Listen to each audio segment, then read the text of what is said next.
सप्त नदियों का पवित्र जल। मेरी दीजियों 35 साल भी हो गए ना औलाद को, नहीं है ना घबरा। 40 साल भी हो गए ना औलाद को, ना घबराइए।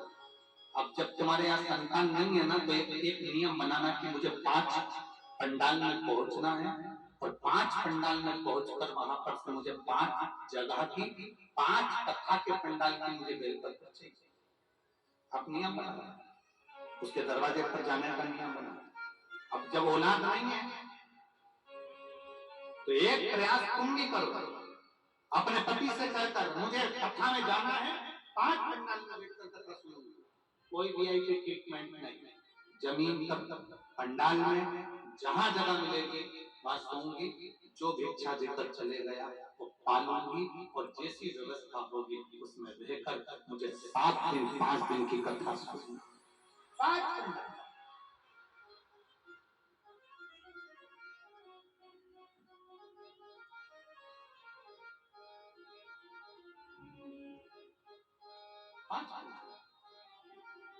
एक नियम जो विश्वनाथ मुनि ने अपनी धर्म पत्नी को बताया है, सप्त नदियों का जल, सप्त सरोवर नहीं, सप्त पवित्र नदियों का जल, 7 पवित्र नदियों का जल, उसमें से कावेरी, नर्मदा, गंगा, गोदावरी, सरस्वती,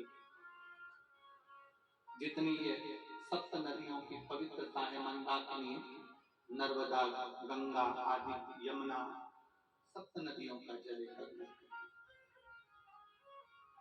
और सप्त नदियों के जल से किसी भी महादेव के मंदिर में एकांतेश्वर महादेव का नाम ले। कौन से महादेव?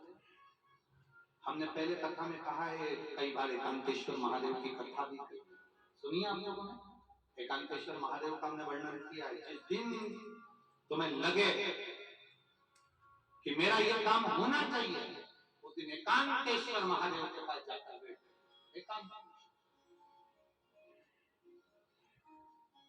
एकांतेश्वर महादेव मतलब बाहर मिलेंगे। ये लोग कहते हैं कि यहाँ नर्मदेश्वर महादेव है, कल हम गए थे दर्शन करने के लिए।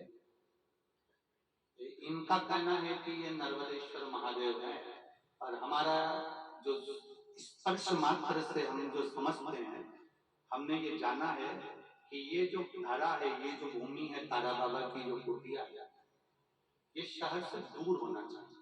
अर्थात पहले यहाँ शहर नहीं है, ये एकांत में थी।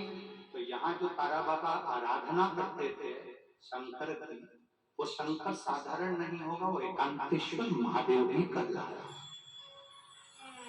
एकांत, एकदम एकांत। इनका कहना है नर्मदेश्वर है, वो नर्मदा का शिवलिंग है।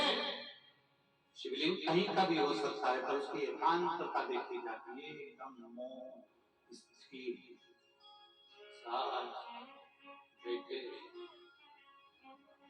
जहाँ केवल शिव के सिवा कुछ भी नहीं, शंकर के सिवा कुछ नहीं। जो आया वो गुफा के चक्कर में घुस गया, जिसको शंकर से मिलना था वो डायरेक्ट पहुंच गया।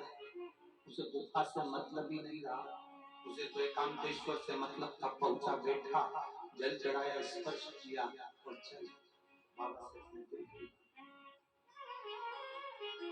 हृदय की बात।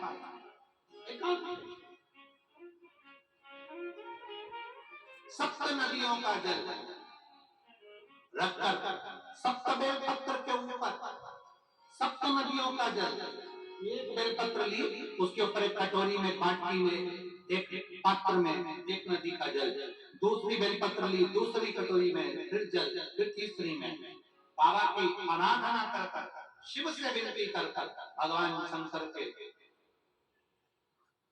नामों का 108 नामों का जाप कर श्री शिवाय नमस्तुभ्यं कर एक कटोरा जहां से पानी बहकर नीचे आता है वहां लगा लीजिए और एक बेलपत्री को उठाकर शिव जी के शिवलिंग पर समर्पित करिए।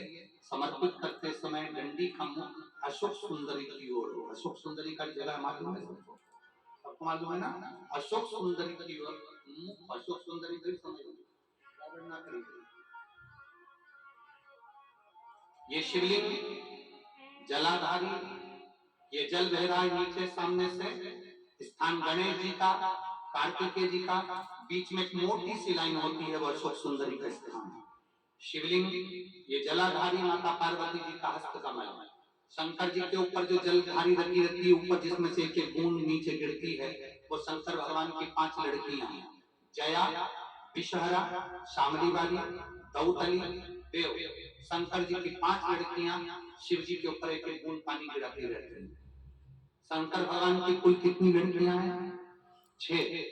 कितनी लड़कियां हैं? 6। 5 जया, विषहरा, शामली वाली, दौतली, देव। शंकर जी की 6 नंबर की लड़की अशोक सुंदर। जब हम प्रयोग करेंगे एकांतेश्वर महादेव का, ये बेलपत्र जो हमने समर्पित करी है, दंडी का मुख अशोक सुंदरी की ओर हो। दंडी का आप बैठे कहां पर हो? जल चढ़ाते समय शिव जी को जल कहां बैठकर चढ़ाया जाता है? जम के बोलो जरा। जहां से जल बहकर जा रहा है इसके ठीक विपरीत की ओर, ठीक विपरीत की ओर। जल बहकर जा रहा है इधर, तो तुम बैठोगे इधर, इधर नहीं बैठोगे, इधर नहीं बैठोगे। जल इधर बह रहा है तो तुम इस साइड बैठोगे। यहाँ बैठकर फिर बेलपत्र को आप समर्पित करोगे। डंडी का मुख उधर होगा, पत्ती का मुख आपकी ओर होगा, और जो एक नदी का जल है वो समर्पित कर जो पात्र लगा है उसमें वो जल इकट्ठा होते चले जाए। दूसरी बेलपत्र उठाना है, 108 बार शिव का नाम लेना है, फिर वापस बेलपत्र श्री शिवाय नमस्तुभ्यं कर समर्पित करना है। डंडी का मुख अशोक सुंदरी की ओर होना। जब 6 बेलपत्र अशोक सुंदरी की ओर जाएगी, 7वें नंबर की जो बेलपत्र है उसका डंडी का मुख आपकी ओर होगा, और डंडी का मुख आपकी ओर होकर जल चढ़ाकर आप उस जल को झेल लेंगे। जहां नंदी बैठे हैं, नंदी का जो पांव जिस जगह पर उठाओ, अगर इस पांव उठाओ तो इस ओर, ये पांव उठाओ तो इस ओर, नंदी का पांव जहां उठा रहता है वहीं पर बैठकर पति पत्नी दोनों उस जल को आचमन कर लेंगे, दोनों उस जल को पूरा पी जाएंगे, और बाबा से झोली पसार कर प्रार्थना करेंगे कि हमें संतान का सुख देना, मेरा देव महादेव प्रणाम। एकांतेश्वर महादेव का स्मरण करिए। एकांतेश्वर